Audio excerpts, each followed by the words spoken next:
Lino ly'essomero lya pulayimale Kivubuka Primary School erisangibwa mu kitundu ky'Ejjinja.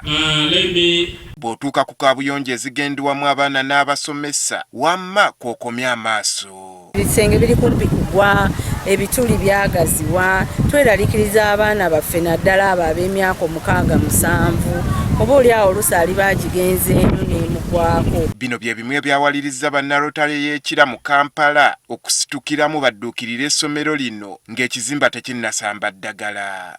So ffe ng'aba Rotary Club of Kira kitukwatako nnyo okulaba nti tujje tubayambe nga tetulinze buzibu kugwawo. Bannalotale bano bagamba omutemwa gwateereddwawo dda okudduukirira essomero lino.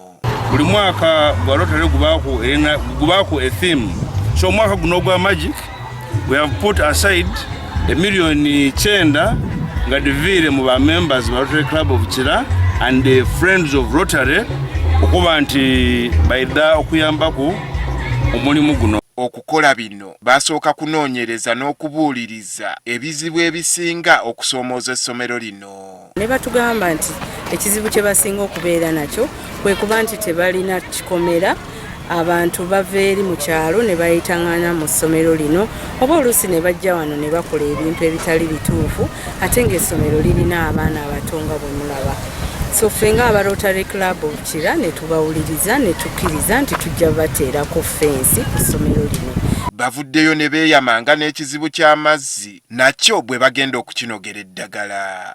Era bwe tutyo ne tulaba nti tebalina mazzi ne tugenda mu National Water ne tugabagamba babayambe babateereko amazzi era ne tweyama nti tujja kuleeta wano tanka tutapinge ku rain water tusobole okulaba nti essomero lirina amazzi. Bo bannannyini ssomero balaze essanyu olw'abannalotale okubasika omukono. Libasanfu ino kulwakiyira Rotary Club kyeri kujja otukolera olwaleero.